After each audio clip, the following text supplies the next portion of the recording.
오늘은 네, 제가 정말 정말 유용하게 읽었고 진짜 이 사람은 책을 정말 잘 쓴다는 생각을 정말 오랜만에 했던 사람이 있어가지고 어떻게 보면 제일 최근 읽은 책인데 제일 저한테는 커다란 임팩트를 주게 된 책인 그 비상식적 성공 법칙이라는 책을 소개해 드리려고 네, 오늘 세션을 열었어요.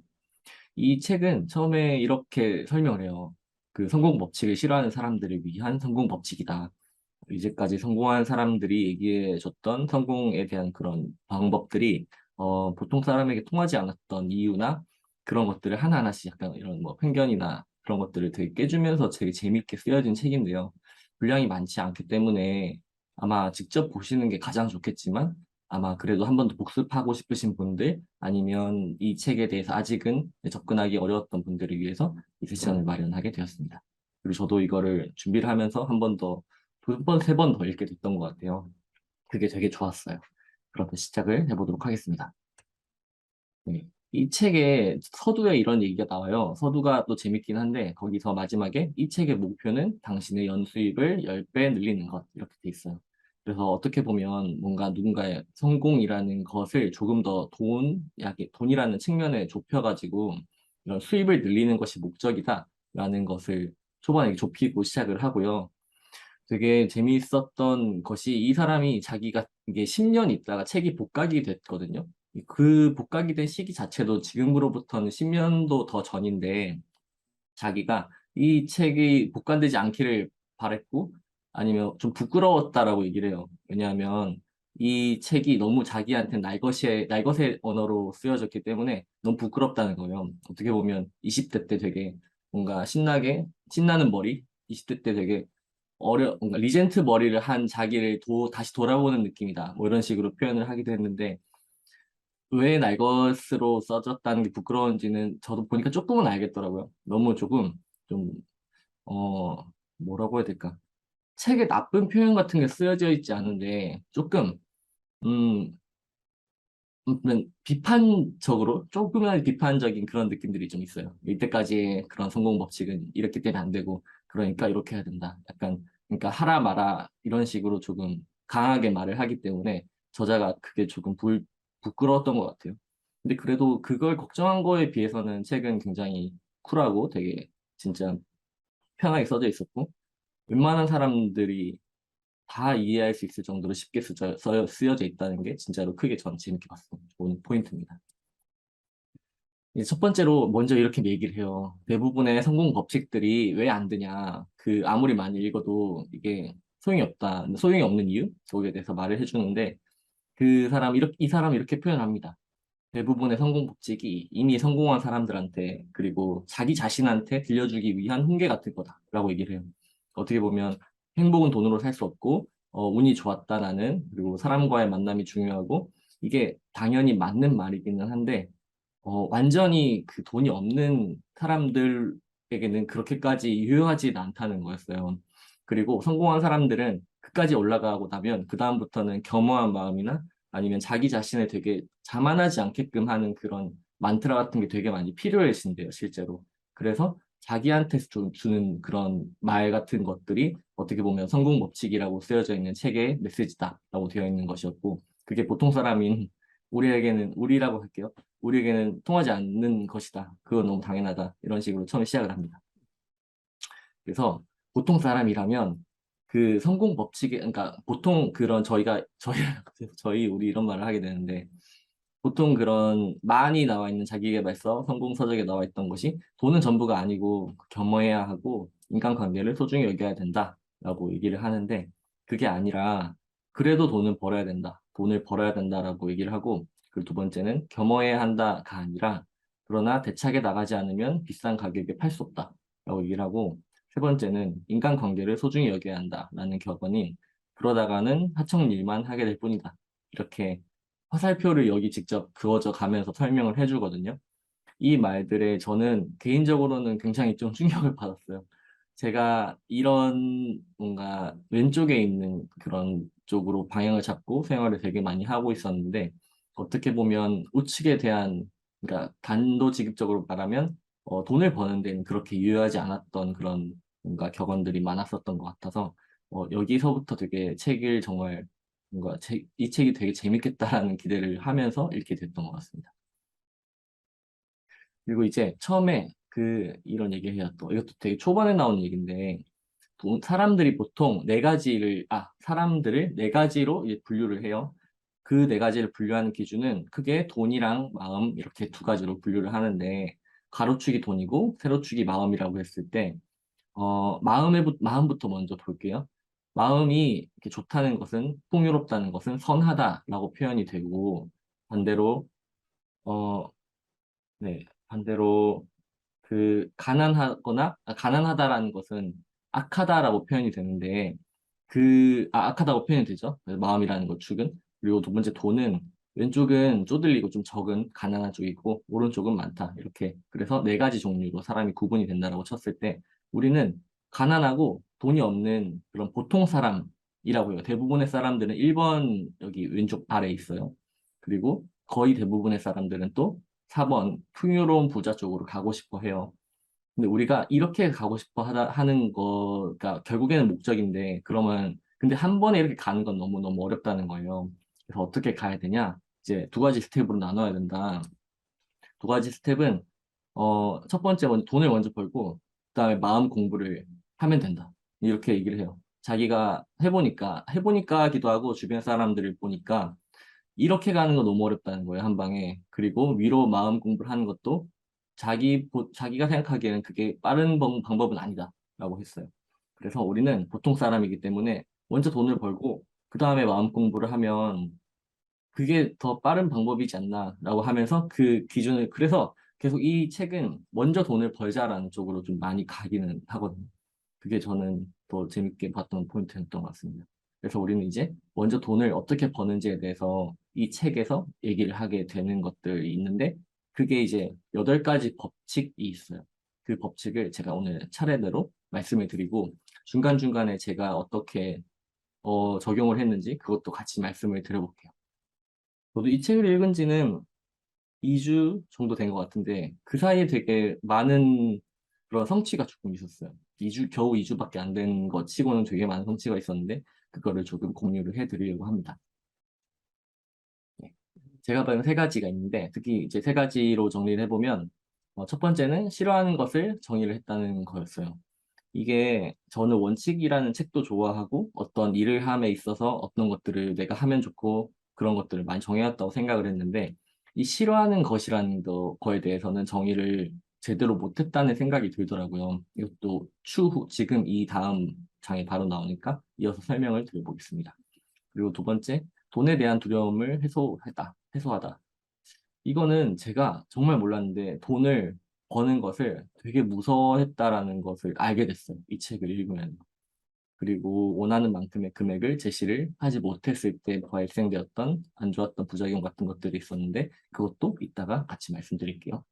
그리고 세 번째는 세일즈에 대한 개념을 좀 다시 정립하게 됐는데 이건 제가 병원 컨설팅을 지금 하고 있는 것에 조금 사례를 들어서 얘기를 해드리도록 하겠습니다. 그럼 이제 본격적으로 시작하기 전에 이제 목차예요. 이렇게 8가지 습관이 있고 처음에 악의 감정에서 시작된다라는 걸로 시작이 되는데 제가 두 가지로 나눠봤거든요. 1, 2, 3 습관은 발견하는 그런 단계인 것 같고 4에서 7번은 실행하는 쪽의 그런 습관이에요. 그래서 이 두 가지 파트로 나눠서 저는 설명을 드리려고 하고요.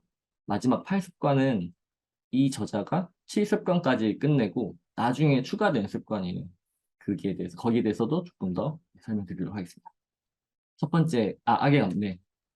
네, 악의 감정에서 시작된다. 이게 악이라는 게 이 사람이 말하는 악은 조금 더 뭔가 완전히 뭐 이불에 대한 그런 얘기는 아니에요. 그냥 인간의 본성이나 욕구 거기에 조금 더 솔직해지면 좋다라는 것이었는데 악이라는 것이 어떻게 보면 내가 왜 이렇게 뭔가 열심히 해도 잘 안 되는 이런 감정들이 있을 수 있잖아요. 그런 울분 같은 것들 아니면 열등감 같은 것들 어떻게 보면 성공한 사람들의 거의 대부분 아마 제가 생각하기로는 거의 100%라고 보는데 그런 사람들은 다 본인이 갖고 있던 어떤 거를 극복을 하면서 나아가게 되는 경우가 저는 거의 다라고 생각을 하는데 그 극복을 하기 전에 느꼈던 그런 부정적인 감정들 있잖아요. 그걸 이 사람은 좀 악의 감정이라고 생각을 하는 것 같아요. 그래서 내가 너무 성공하고 싶어. 아니면 내가 이 생활을 깨고 싶어. 아니면 뭐 내가 저 친구보다 훨씬 더 잘 나가고 싶어. 라는 그런 감정들이 어떻게 보면 선하다고 보긴 어렵다고 생각되는 것들이잖아요.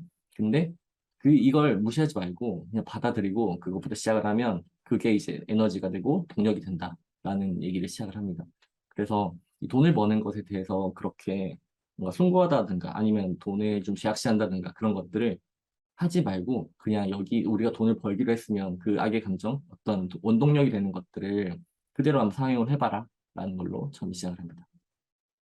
자, 이제 첫 번째 습관이 하기 싫은 일을 시작 찾아낸다 였는데 이 사람이 재밌는 얘기를 많이 하는데 제가 좀 요약을 해서 설명을 드려볼게요. 이게 본인이 원하는 일을 하는 게 제일 중요한데, 어떻게 보면 원하는 일을 찾는 것보다 하기 싫은 일을 찾아내는 게 훨씬 더 쉽고, 먼저 해야 되는 일이라고 해요. 여기서 이 사람이 예를 들은 게 이런 게 있었어요. 저희가 그냥 막상 하기 싫은 일이라고 하면, 그냥 게으름을 떠올리거나, 아니면 아침 일찍 일어나기 싫다, 뭐 그런 것들 떠올릴 수 있는데, 약간은 일적인 면에서 조금 포커스를 해서 보다 보면 이런 게 있을 수 있을 것 같아요. 책에 있는 예시예요, 이거는. 네, 고객이라고 무조건 굽신거리지 않는다. 아니, 두 번째, 재고가 생기지 않게 한다. 애프터 서비스가 필요한 상품은 팔지 않는다. 네, 네 번째, 정직원은 채용하지 않는다. 뭐 이런 어떻게 보면 일을 할 때 내가 이건 너무 하고 싶지 않다라는 것들을 적어볼 수가 있을 것 같거든요. 근데 여기서 제가 여기 약간은 두껍게 이렇게 제가 볼드 처리를 한 거를 보시면 저도 되게 제가 이 싫어하는 것들이 되게 공감을 했다는 것에 이게 볼드 처리했거든요.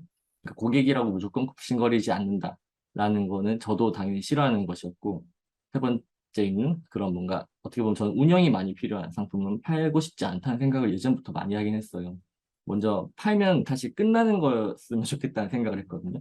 근데 이 생각을 하지 않고 제품을 만들거나 사업을 시작을 하다 보면 애프터 서비스까지 해드릴게요라고 나도 모르게 하고 있는 거예요, 제가. 그래서 시간도 더 많이 들고, 아니 더 집중해야 될 만한 그런 제품이나 아니면 고객들한테 집중을 하지 못한 일이 많이 생기고 있었는데, 이런 기준이라고 해야 될까요? AS를 안 하겠다라는 제품, 아니면 IS가 필요하지 않는 제품을 만든다라는 기준이 있으면, 애초에 내가 안 해도 될 일을 계획부터 안 할 수 있게 되는 것 같고요. 여기에 있는 마음에 들지 않는 회사나 사람과는 거래하지 않는다. 이거 사실 너무 당연한 말이잖아요. 내가 원하지 않는 회사랑 사람 거래 안 하고 싶은 거는 모두가 원하는 일일 텐데, 이 원칙이라고 해야 될까? 내가 이걸 하기 싫다는 거를 적어놓지 않다 보면 어느 순간 이 사람들이랑 일을 하고 있는 거예요. 그래서 이런 원칙 같은 것들을 싫은 일부터 먼저 적어보는 것을 이 사람은 되게 권하고 있어요. 그래서 저도 한번 적어봤고요. 여기 책에 있는 예시 중에 하나가 이런 게 있어요. 이 간다 마사노리 분이 건축사무소 대표님을 컨설팅을 해주는 그런 거였는데, 건축사무소 대표님이 일을 하기 싫은 건 아니에요. 근데 영업이 너무 하기 싫었던 거예요, 이 사람은. 그래서 건축사무소 자체를 그만둬야 될까라는 고민을 엄청 하고 있었대요. 근데 그게 어떻게 보면 되게 쉽게 해결할 수 있었던 문제였던 거죠. 영업을 안 하면 된다. 근데 어떻게 영업을 안 하냐? 뭐 이런 식으로 생각할 수 있지만 영업을 하지 않게 만들 수도 있었던 거예요. 아마 저 책에는 구체적으로 나와 있지는 않았는데 아마 제가 느낀 저라면 이렇게 했을 것 같아요. 뭐 블로그든 뭐든 유튜브든 어떤 특정 채널을 통해서 우리는 이런 고객들만 원한다라는 메시지를 많이 냈을 것 같아요. 그리고 내가 어떤 서비스를 제공하는지를 제대로 전달을 한다면 우리가 굳이 원하지 않는 고객들한테 우리 거를 팔기 위해 설득해야 되는 일들도 되게 많이 줄어들 것 같거든요. 결국에 컨설팅을 통해서 이 방향을 잡게 됐고, 이 건축사무소는 영업을 전혀 하지 않고 매출도 몇십 배 정도 늘렸다라는 그런 결과들로 책에 나와 있습니다. 그래서 저희는 어떻게 보면 하기 싫은 일을 정리하고, 그리고 두 번째는 그 다음에 하고 싶은 일을 또 같이 찾는 거는 당연히 해야 되는 일인데, 그 사이에 이제 타협을 보는 것들을 그 이후에 하면, 지금은 하기 싫지만 언제까지는 해야 되는 일이라든지, 아니면 저게 너무 하고 싶은데, 이게 지금 나의 사업에 도움이 되지 않는다라든지, 그런 것들을 좀 타협을 하면서, 예, 비즈니스를 만들어 나가면 훨씬 더 성공적인 것들을 좀 효율적으로 할 수 있지 않나라는 얘기를 하는 내용입니다. 그리고 이 모든 것들을 목표잖아요. 이 모든 거를 종이에 적으라고 얘기해요. 그래서 저는 이 사람의 문투라고 해야 될까? 말투가 되게 재밌어요. 이런 식으로 글을 쓰거든요. 제가 한번 너무 당연한 말인 것 같지만 읽어보겠습니다. 목표를 종이에 적으면 실현된다. 다시 한번 반복하겠다. 종이에 적으면 실현된다. 그렇다. 종이에 적으면 반드시 실현된다. 이렇게 실현된다는 말을 세 번이나 반복을 할 정도로 이 사람은 종이에 반드시 적으면 반드시 실현된다는 말을 반복적으로 하고 있는데요. 이거를 뒤에 약간 뇌의 그런 무의식의 그런 발현 그런 것과 좀 연결시켜서 이 얘기가 이어지거든요. 이걸 왜 이렇게 얘기를 했는지를 조금 이따 이어서 설명을 드려보도록 하겠습니다. 네, 두 번째 습관. 자신에게 최면을 건다는 게 있어요. 이거는 어떤 얘기였냐면 저의 사례를 그냥 간단하게 가져왔거든요. 이건 많은 분들이 공감을 하셨을 거예요. 아마 저는 고등학교 때 나이키 에어맥스 95를 처음 샀는데 그때 맥스 95를 너무 사고 싶어가지고 어떤 종류가 있는지를 열심히 찾았거든요. 그때 생각을 해보면 우리 학교에 다니는 친구들 중에 맥스를 신고 있는 친구들의 신발만 보였던 것 같아요. 아마 여러분도 그런 경험 있으실 거예요. 어떤 옷이 사고 싶다거나 아니면 뭐 맥북이 사고 싶다든가, 그런 노트북이 사고 싶다든가, 뭔가 내가 꽂혀 있는 것이 생기면 그때부터는 그 필터가 거기에 꽂혀가지고 막 계속 보이잖아요. 약간 그런 것에 조금 저는 이 얘기를 하고 있지 않나 그런 생각이 들었는데 아마 다들 이런 경험 한 번쯤은 있으실 거라고 생각을 해요. 그래서 이런 이거 어떻게 보면 돈 쪽으로 나에게 최면을 거는 뭐 그런 식으로 활용을 할 수 있겠죠. 책에서는 돈에 최면을 걸라면 그런 얘기는 하지 않는데 저는 뭔가 내가 꽂혀있는 포커스를 잡으면 사람은 그런 식의 그 원하는 것을 보게 된다라는 것을 좀 설명드리기 위해서 저의 사례를 갖고 왔고요.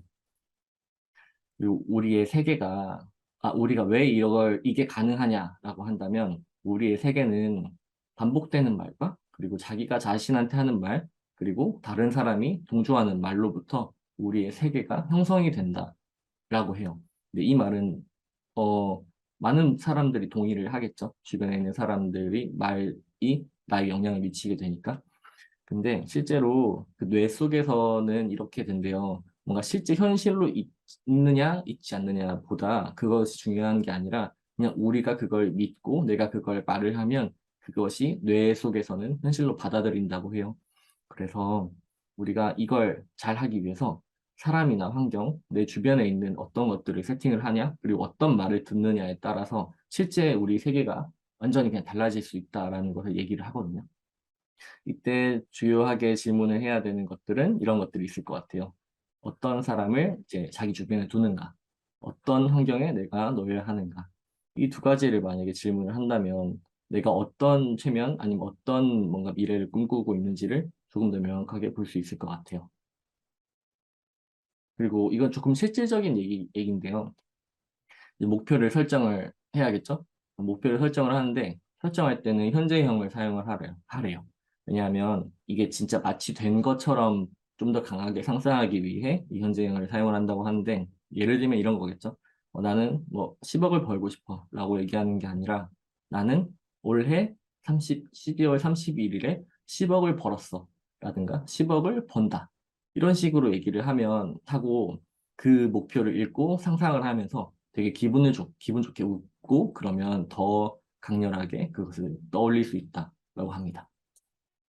그리고 스마트 원칙에 좀 입각해서 쓰면 조금 더 좋아요. 이 스마트는 이 사람이 만든 건 아니고 회사에서는 아마 그 많이 적용되고 있는 그런 원칙 중에 하나인데요. 제가 하나씩 읽어보도록 하겠습니다. SMART 이렇게 5개로 나눠져 있는 규칙이에요.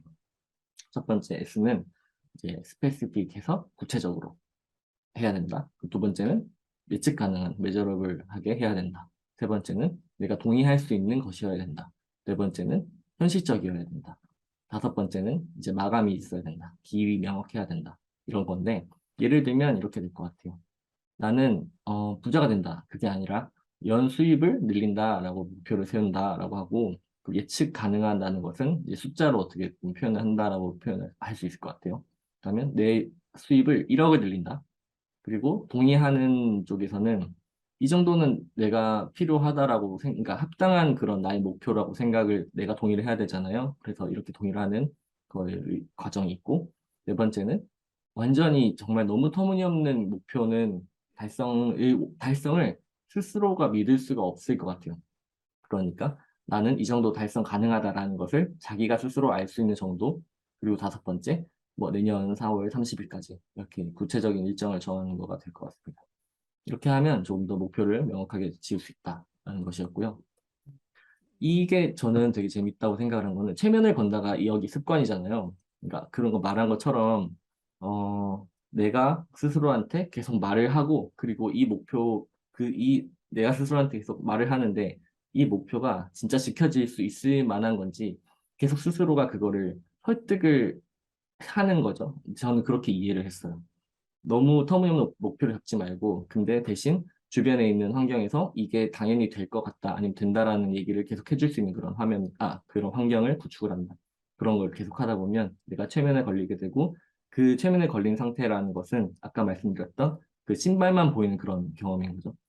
어떤 내가 목표가 있을 때 그 목표를 누군가가 나를 도와줄 수 있는 그런 기회가 주어졌을 때도 이 목표가 있고 없고는 그 기회를 잡고 안 잡고의 차이에 있는 것 같아요.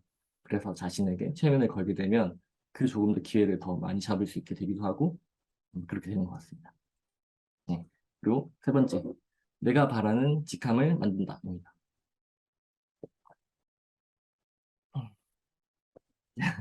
아, 너무 숨가쁘게 얘기한 것 같아서 잠깐만 내 숨을 고르고 할게요.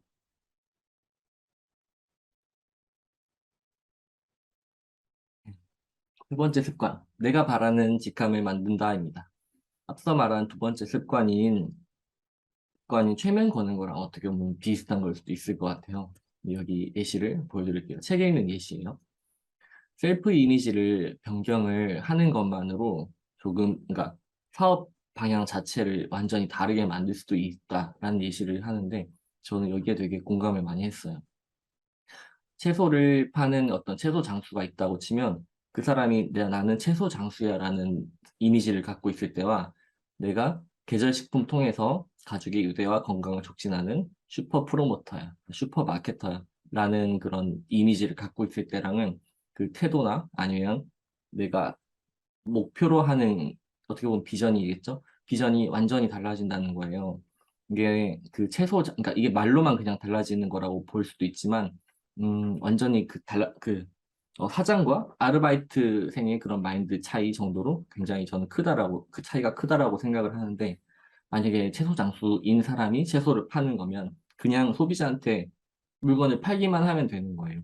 그래서 시장의 크기라고 보았을 때 새벽에 열심히 채소를 이제 공수를 해와서 나의 매장이나 아니면 인터넷에서 이렇게 판매하는 것, 거기가 나의 일의 끝이라고 생각을 할 수 있는데, 가족의 유대와 건강을 촉진하는 프로모터라는 나의 셀프 이미지를 갖고 있게 되면 갖고 있는 채소를 가공을 해서 어떻게 뭐 밀키트로 전환해서 판매를 한다든가 아니면 이 사람들이 채소를 더 잘 먹을 수 있게끔 가공을 하는, 아니 콘텐츠를 제공을 하든 그런 식으로까지 내가 갖고 있는 내면의 외연을 확장하는 그런 아주 커다란 변화를 불러일으킬 수 있다라고 저는 생각을 하는데 여기서도 그런 얘기를 하는 거죠. 그래서 간다마 마사노리 본인에서는 그렇게 자기는 써먹은 건 이거 있었어요. 어떤 강연을 하는데 뭐 강연이 그냥 너무 힘들었대요. 그냥 화장실도 못 갈 정도로 너무 오랫동안 강연을 해야 됐고 이 사람들한테 제대로 된 그 에너지를 전달하기도 되게 어렵다라고 생각을 했는데 자기가 나는 먼저 사람들한테 에너지를 완전히 밀어넣어주는 뭐 슈퍼 에너자이저야 뭐 이런 식으로 셀프 이미지를 변경을 했대요.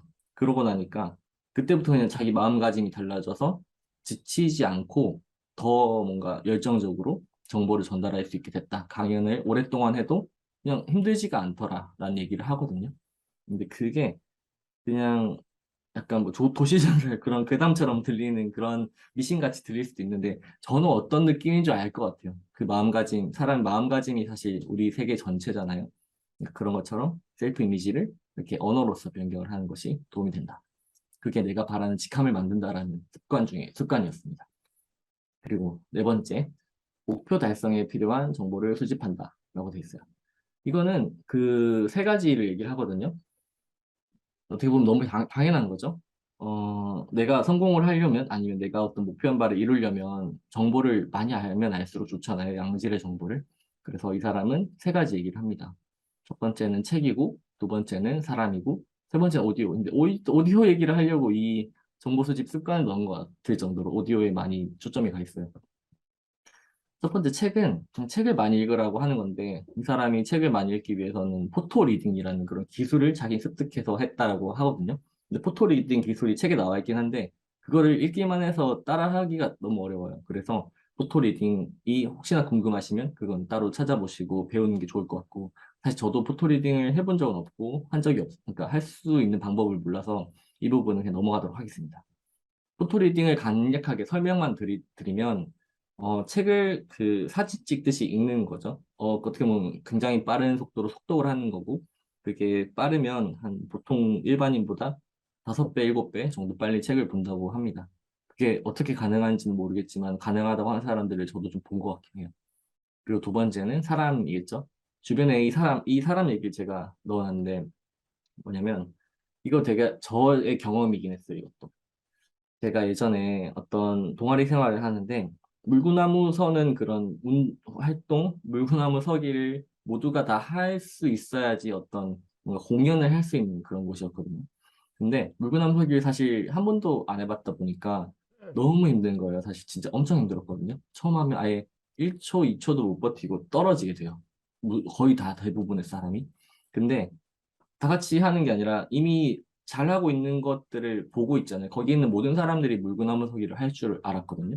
그러니까 안 된다는 생각을 애초부터 안 하고 하는 거예요. 근데 그냥 보고 그냥 물구나무를 서봐. 그러니까 저 사람도 하니까 너도 해봐라는 게 없이 아무 정보 없이 주변 사람 환경도 없이 너는 서울대를 가. 아니면 너는 물구나무를 서. 라고 하면 할 수 있는 사람이 그렇게 많지는 않을 거예요. 정말 소수만 할 수 있을 거라고 생각을 하거든요. 타고난 사람들. 근데 주변에 다 하고 있으면 내가 못한다는 생각을 전혀 안 하게 돼요. 저는 그게 대학교 시절에 되게 어떻게 보면 좀 큰 저한테는 자극이 됐었던 그런 사례였는데, 그래서 여기서도 같은 맥락에서 그런 얘기를 해요. 성공한 사람 옆에 가야 된다. 그러니까 성공한 사람과 어떻게 제안을 하고 같이 옆에서 있어야 된다. 그런 얘기를 하는데, 왜냐하면 이 사람들이 성공한 거를 보고 그냥 그 무리에 있으면 내가 성공한 거를 의심을 하지 않게 된다는 거예요. 하여튼 그래서 그 사람들 옆에 두고 있어야 된다. 이런 얘기를 하고요. 근데 그 사람들 옆에 두려면 어떻게 해야 되냐? 이거는 사실 좀 되게 어려웠던 것 같아요. 책을 봐서도. 책에서는 그 사람들이 절대로 거절하지 못한 그런 제안을 하면 돼라고 얘기를 하는데 그 제안은 보통이라고 하긴 그렇지만 레벨이 낮거나 저 같은 사람이 어떻게 보면 바로 제안하기 조금 어려운 면이 좀 있었어요. 근데 그 맥락은 이런 거였어요. 그 성공한 사람이 있잖아요. 어떻게 보면 저보다 좀 더 많은 그런 성취를 얻은 사람이 있다. 그럼 그 사람에 대해서 열심히 공부를 해서 그 사람이 진짜로 원하는 것들을 전달해 주는 것을 먼저 시작을 하라고 하고요. 그 사람이 원하는 걸 주면 나랑 같이 일을 하게 될 테니까 거기서부터 이제 이렇게 성공한 사람들의 그런 주변에 있을 수 있게 된다. 이런 얘기를 하는데 아마 지금 제가 이 시도를 해보진 못했지만 아마 앞으로 이런 마인드셋을 갖고 시도를 해볼 것 같아요. 이렇게 해본 적이 꽤 있긴 있었거든요. 근데 한 번 더 습관으로서 정착을 시키면 좋겠다는 생각을 했고 그리고 네네. 그리고 오디오에 대한 얘기도 해볼게요. 오디오는 이분이 이동 시간이나 아니면 그럴 때 오디오를 항상 듣고 다니라는 얘기를 하거든요. 그리고 왜냐하면 오디오는 그냥 움직이면서 달 수 있으니까 뭐 그런 식으로 표현되기도 했는데 저는 사실 오디오를 되게 많이 듣는 편이에요. 팟캐스트라든가 그런 책을 귀로 많이 듣기도 하는 그런 습관이 있긴 했었는데 이게 저는 그냥 습관이 들어서 처음 시작하게 됐었지만 실제로 어떤 통계를 보면 오디오를 통해서 지식을 습득하는 사람들의 그 연봉 수준이 굉장히 높대요. 이게 왜 그런지 정확하게 모르겠는데 그게 어떻게 보면 지식을 습득하는 그런 습관을 오디오로도 가질 수 있게 되는 거이기도 한 것 같아요. 그리고 두 번째는 이건 정말 그냥 저만의 생각이긴 한데 오디오로 뭔가를 듣게 되면 사실 멀티태스킹을 못 하거든요. 그래서 오디오로 들으면 거기에서만 다시 집중을 할 수밖에 없어요. 그냥 걷거나 뭐 그런 대중교통을 이용할 때는 그런 식의 아주 기본적인 멀티는 되지만 귀로 들으면 귀에만 엄청 집중을 하게 되거든요. 그리고 그 청각 신호 자체가 저는 개인적으로는 인간한테 되게 강력한 신호인 것 같아요. 시각으로 보는 거랑 되게 다르게 귀에다 완전히 이제 어떻게 보면 때려박는다는 표현이 있잖아요. 이 오디오는 귀에 뭔가 박히는 느낌이 있거든요. 그래서 조금 더 다른 식의 자극이 와요. 책으로 읽는 거랑 완전 다른. 그래서 오디오가 어떻게 보면 효율이 좋은 사람도 있고 안 좋은 사람도 있겠지만 오디오로 정보를 습득하는 습관을 기른다는 거는 저는 굉장히 좋은 방법이라고 생각을 했어요. 그래서 이 사람은 이걸 한다. 매일 한다. 이걸 매일 하면 보통 사람보다 한 2배 정도 더 많은 정보를 빠르게 습득할 수 있는. 아, 2배는 아니었던 것 같아요. 아마 시간을 더 많이 효율적으로 활용할 수 있다. 그런 얘기를 해서 오디오를 들어보라라는 습관을 가지라고 했고요. 그리고 인간관계에 대해 보통 사람들이 생각하는 그런 잘못된 건 아니지만 좀 바뀌면 좋겠다라는 걸 제안하는데 보통은 많은 책에서도 인간관계를 소중히 하면 성공한다라는 얘기를 하는데 이 사람은 그게 아니다라고 얘기해요. 그게 아니라 훌륭한 사람과의 인간관계를 소중히 하면 성공한다. 이렇게 얘기를 합니다. 앞서 말한 얘기랑 조금 일맥상통하는 것 같고 어떻게 보면 인간관계 자체를 소중히 하려다가 아까 제일 처음에 나왔던 하청 일만 하게 된다. 약간 그런 표현이 있었는데 그게 어떻게 보면 맞는 말이었던 것 같아요. 모든 인간관계를 소중하게 생각할 필요는 없는 것 같으니까요. 아무튼 이렇습니다. 그리고 5번째, 고자세로 영업한다. 아, 있거든요. 이게 정말 재밌어요. 이 아마 영업을 하시는 분이거나 영업을 하시는 분이 아니더라도 이 영업하는 자체, 그러니까 자신의 물건을 판매하는 거, 그거를 해보시는 분이라면 이게 정말 많이 도움이 될 것 같아요. 저는 이거를 배우고 나서 바로 실습이라고 하는, 바로 저의 고객들한테도 사용을 했고, 저한테도 생각했던 것보다 훨씬 좋은 결과를 만들어냈거든요. 네, 어떻게 하는지 말씀드려볼게요. 고자세 영업이라는 게 여기에는 이 사람은 악녀의 원칙이라고 얘기를 해놓는데, 이런 거예요.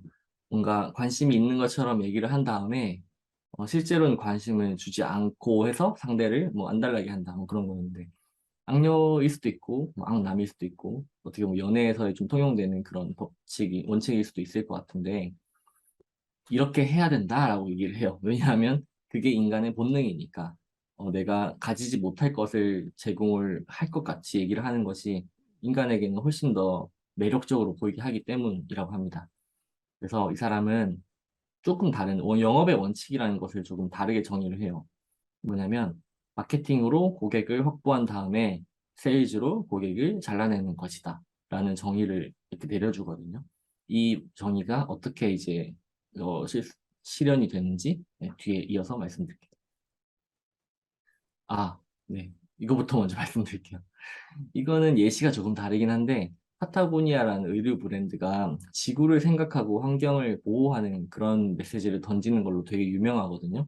그때 냈던 아주 유명한 광고 중 하나가 이 자켓을 사지 마세요라는 캠페인 광고였어요.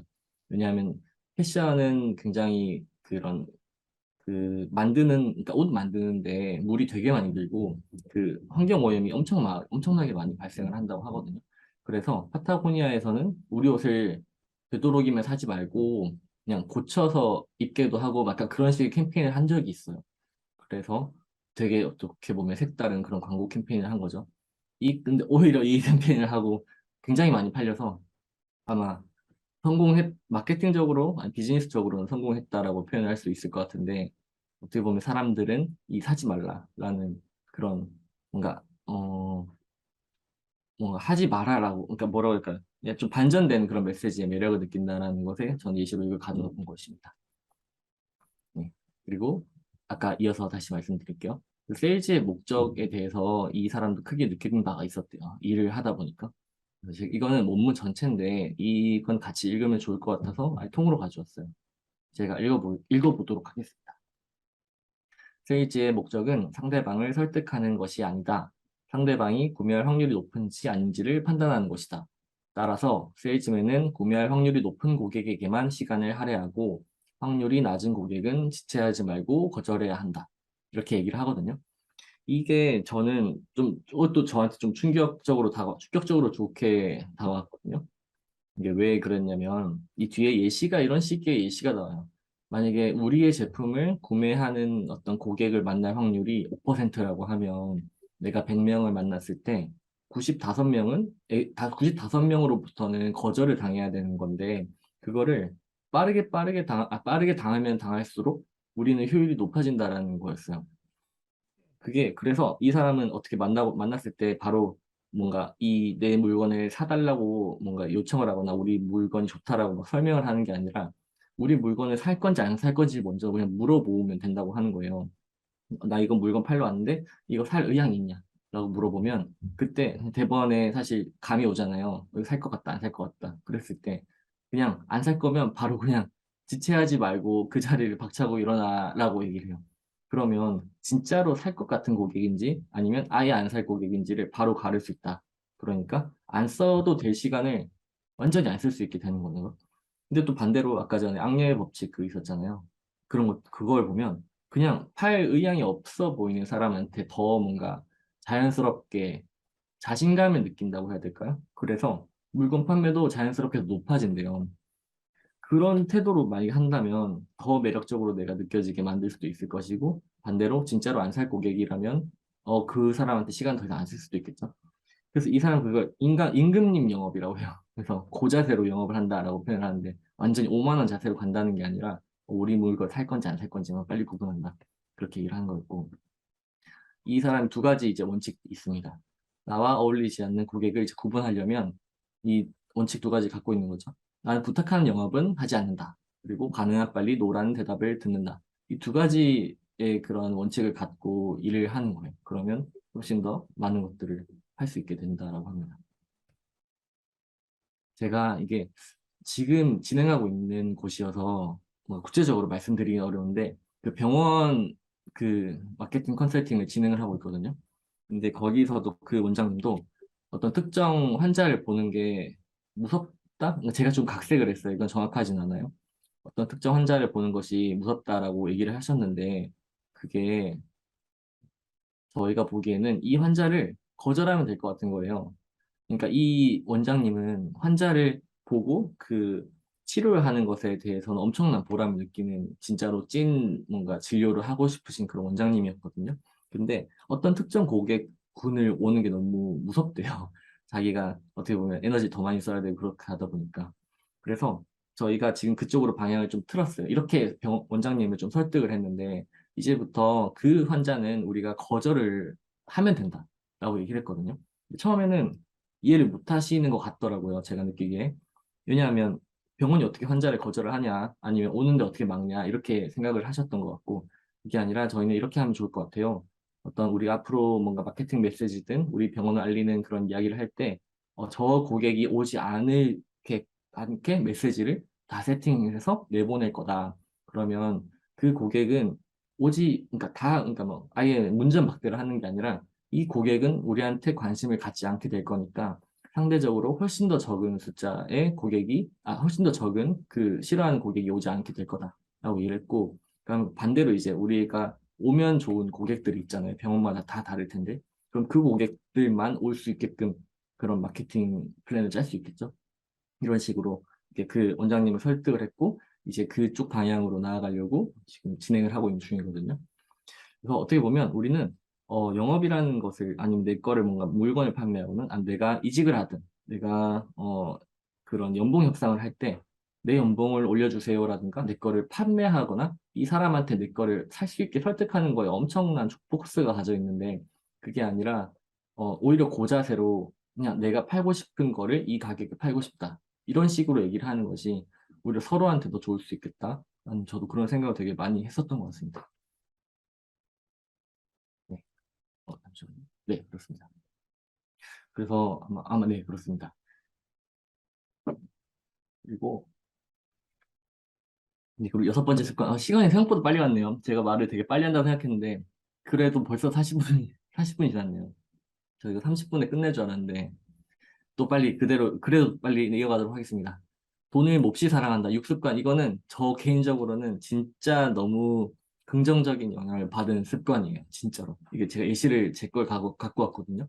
뭐냐면 돈을 사랑한다는 거를 다시 한번 말씀을 드려볼게요. 이게 이 책에서 말하기는 돈에 대해 부자들의 공통적인 생각이 뭐냐면 돈을 정말 좋아한다는 거예요. 근데 이게 뭐냐면 돈을 버는 것을 부정적으로 생각하지 않는다는 거였어요. 저는 예전에는 이걸 이해를 못했거든요. 왜냐하면 돈을 일단은 싫어하는 사람, 싫다는 것 자체를 그런 사람이 있을까? 그리고 돈을 버는 게 왜 나쁘지? 라는 생각을 했는데 제가 완전히 이걸 못하고 있었던 거였어요. 그 예시를 갖고 왔거든요. 뭐냐면 돈 버는 일을 무서워하면 저처럼 이렇게 행동하게 돼요. 아마 다른 분들도 공감하실 수도 있어요. 다른 각자의 그런 상황들이 있었을 테니까. 제가 예전에 100일 동안 100개의 질문을 답하는 프로젝트를 연 적이 있는데 되게 많은 분들, 그러니까 1000명이 참가를 했어요. 그래서 저는 매일 그 1000명의 그 사람들한테 100일 동안 하나의 질문을 전달 드리고 그리고 95개 정도, 5개 이상 쓰신 분들한테는 책까지 만들어 드릴게요 라고 했어요. 책은 네. 95개, 95% 넘으신 분들이 254분 정도 됐어요. 그래서 이제 250권의 책을 만들게 됐는데, 이제 250권이니까 250명이 100개의 질문을 답했으니까 25,000개의 글을 복붙을 하고 이제 책으로 편집하는 작업들을 했어야 되는데, 그냥 그때 거의 한 일주일 내내 했던 것 같아요. 일주일 내내 정말 거의 밤새 가면서도 하고, 막 그렇게 했고 그리고 전 책 제작비를 10,000원만 달라고 했어요. 왜냐하면 제가 돈 버는 거를 무서워했던 것 같아요. 그래서 책을 이 제작하는 데가 한 10,000원 넘더라고요. 근데 10,000원만 달라고 했어. 진짜 이상하죠. 진짜 제가 생각해도 이상한데 10,000원 넘게 달라고 했고 그리고 배송비랑 그런 것도 다 포함이 되어 있을 거 아니에요. 그것도 그냥 제가 부담을 하면 되지 그냥 이렇게만 생각을 한 거예요. 왜냐하면 사람들한테 돈 내라고 하기가 너무 무서워서 지금 생각하면 되게 이해가 안 되지만 저는 최근까지도 이런 방식으로 일을 했었던 것 같아요. 그러니까 일은 일대로 많이 하고 돈은 많이 못 버는 상태.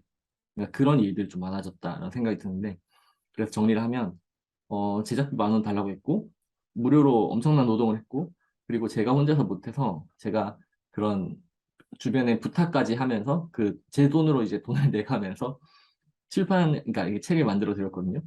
근데 그때 제가 이제 마지막으로 얻었던 거는 이제 100만 원 정도 제가 지출하면서 100만 원 정도 지출을 했고 그리고 시간 엄청나게 썼고 그리고 그 제가 얻을 수 있었던 거는 그냥 몇몇 사람이 정말 고맙다는 진심 어린 그런 인사를 받을 수 있었던 거죠. 이게 참 지금 생각해 보면 너무 말도 안 되는데 제가 돈을 정말 무서워했구나 아니면 돈을 사랑하지 않았구나라는 얘기를 그런 생각들이 들었던 것 같아요.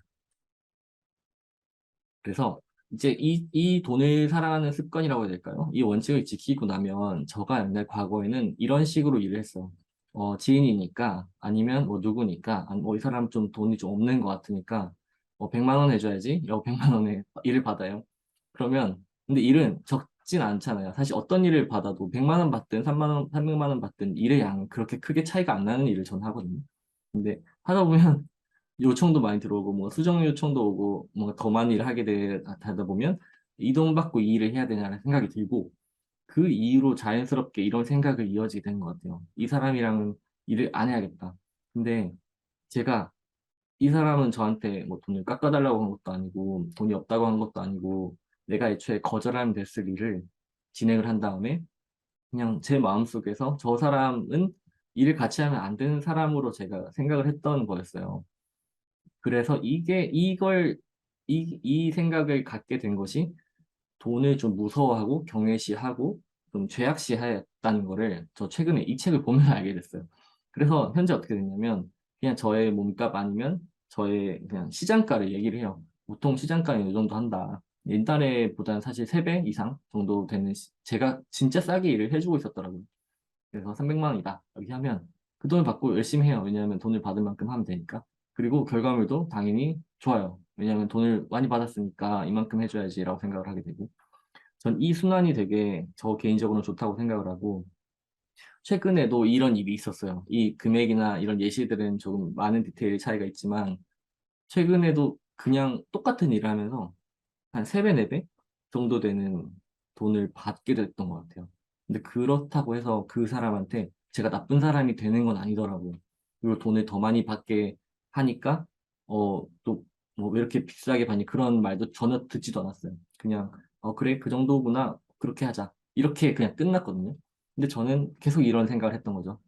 아, 저 사람한테 깎아줘야 될 것 같은데. 약간 이런 생각을, 아무튼 이런 생각도 했던 것 같습니다. 그래서 육습관인 돈을 몹시 사랑한다. 이거는, 아마 다른 방식으로 여러분들께서도 적용을 할 수 있지 않을까 생각이 들었습니다. 그리고 여기 원본에서 이제 마지막 습관인데 결단을 내리는 사고 과정을 배운다. 이제 우리는 뭐 그런 앞에 있던 습관들을 다 이제 체화를 하고 이제 실행을 해야 되는데 실제로 결단 내리는 거는 또 어렵거든요. 그래서 이 사람은 어떻게 결단 내릴지에 대해서 얘기를 해줘요. 근데 이것 좀 어렵긴 했어요. 일단 우리는 현재와 미래에 있을 만한 일이, 그리고 지금 벌어지고 있는 일이 이렇게 있다고 치고, 좋은 면이랑 나쁜 면, 이렇게 또 네 가지로 나뉘어서 볼 수 있다고 했을 때, 보통은 웬만하면 현재에서 미래로 가고, 나쁜 거를 좋은 걸로 간다. 이렇게 생각을 하는데, 뭐 실제로는 그렇지 않다라고 얘기를 하죠. 왜냐하면 현재 있는 좋은 점과 그리고 현재 있는 나쁜 점, 미래의 나쁜 면, 좋은 면 이렇게 네 가지로 다 복합적으로 있다는 거예요. 그래서 여기에 쓰여져 있는 것들을 하나하나씩 비교 분석을 해야 된다. 이런 얘기를 해요. 아마 여기 예시를 들어서 제가 말씀을 드려볼게요. 저도 뚜렷한 예시가 떠오르진 않아가지고. 만약에 연봉을 한 5천만 원 정도 받는 어떤 그런 마케터가 있다고 볼게요. 그럼 지금 좋은 면은 고정적인 수익을 받고 있다. 일 것이고, 나쁜 면은 내가 언제까지 여기 회사에, 아니면 지금 5년 차인데, 뭐 6년 차인데, 한 7, 8년까지 계속 여기 있는 게 나에게 좋지 않을 것 같다는 것이 현재 나쁜 면이겠죠. 그리고 미래의 좋은 면이라고 보면 내가 이직을 하든 아니면 어떤 사업을 하든 어떤 특정 방식으로 내가 그러니까 연봉으로만 봤을 때 점프를 할 수 있는 그런 기회를 잡을 수 있다라고 하면 좋은 면이 될 것이고, 미래의 나쁜 면은 그 기회가 내가 원하는 대로 계획이 되지 않았을 때 그런 나쁜 면들이 있겠죠. 그러면 회사를 이제 그만두게 됐을 때 또 더 불안정한 그런 삶을 살게 되는 것이 미래의 나쁜 면이 될 수 있을 것 같은데, 이거를 하나씩 다 적어요. 그래서 현재 좋은 면을 지킬 수 있는 방법, 뭐 현재의 나쁜 면을 피할 수 있는 방법, 미래의 좋은 면을 지킬 수 있는 방법, 달성할 수 있는 방법, 미래의 나쁜 면을 피할 수 있는 방법, 이 네 가지를 하나하나 또 다 적어요. 그래서 한 번 더 예시를 제가 방금 들었던 걸로 설명드리면, 좋은 면을 유지하는 것이라고 치면 내가 지금 하고 있는 일이 어떻게 미래로 연결될 수 있을지 그거를 한 번 더 정리를 해보고 그쪽 방향의 일을 조금 더 해본다가 될 수 있을 것 같고, 나쁘면은 내 커리어가 망가지지 않게, 아니면 지금 이직 타이밍을 놓치지 않게 하려면 어떤 걸 회피하면 좋을까? 그러면 이직 시장을 알아보면 되겠죠. 그런 식으로 회피를 할 수 있을 것 같아요. 뭔가 이직을 원한다면. 그리고 좋은 면을 더 확대할 수 있는 방법. 아까 비슷한 맥락인 것 같은데, 더 좋은 그런 사업의 기회, 아니면 더 좋은 그런 이직을 할 수 있는 기회를 만나기 위해 사람들을 조금 더 많이 만날 수 있게 한다. 뭐 그런 식으로 나름의 이 네 가지를 잘 조합을 해서 뭐를 하면 좋을지, 안 좋으면 좋을지, 이 네 가지 다 고려를 해봐야 된다라는 얘기를 해요. 그래서 저도 마찬가지, 제가 진짜 취약했던 것 같은 게, 현재 나쁜 면을 미래의 좋은 면으로만 이렇게 진짜 일방향으로만 간다라고 생각을 하고 다른 면들을 거의 고려를 하지 않고 살아왔던 것 같기도 해요. 근데 이렇게 만약에 고려를 할 수 있으면 훨씬 더 좋은 선택들을 할 수 있지 않을까 생각을 합니다. 그리고 마지막 8습관인데요. 이 사람이 7습관, 원래 책에는 7습관까지 있었대요. 근데 10년 전에 이게 복간이 되면서 8습관이 이제 추가로 됐는데, 8습관은 이겁니다. 성공에는 빛과 그림자가 있음을 기억한다. 이게 본인도 그 당시에 어렸을 때, 젊었을 때 썼으니까 이 8습관은 몰랐대요. 근데 8습관을 자기가 굳이 안 돼. 추가를 그래도 하고 싶었던 게, 중요한 것이 역시 돈이 아니고, 이제 새로운 자신과의 만남이다라는 얘기를 하고 싶어서 8번째 습관에 넣었다고 합니다. 이게 그 정확한 그런 얘기는 나와 있지는 않은데, 이 분이 돈을 많이 벌고 성공을 했다라고 알려지고 나니까 안 좋은 일들이 당연히 벌어질 수도 있잖아요. 그런 것도 좀 있었던 것 같고. 그래서 이게 돈을 많이 번다고 해서 진짜 완전히 무조건 다 좋은 건 아니다라는 거를 꼭 기억을 하라는 얘기를 해줘요. 근데 아직은 저도 그렇고 뭐 많은 사람들이 저기 아까 말했던 그런 부자의 오른쪽에 있는 그까지도 가지 못했으니까 이건 정확하게 뭔지 모르겠지만 그럼에도 생각은 해봐야 될 것 같아요. 진짜 단순히 돈을 많이 번다는 것이 나의 모든 것을 해결해 줄 수 있는지 아닌지는 아직은 모르는 거고, 많은 돈을 많이 번 사람들 중에서 비극적으로 삶을 마감한 사람들도 꽤 있다 보니까 그 점은 꼭 기억을 하라 라는 얘기를 하면서 이 책이 마무리가 됩니다. 와, 제가 이 책이 마무리가 이렇게 됩니다.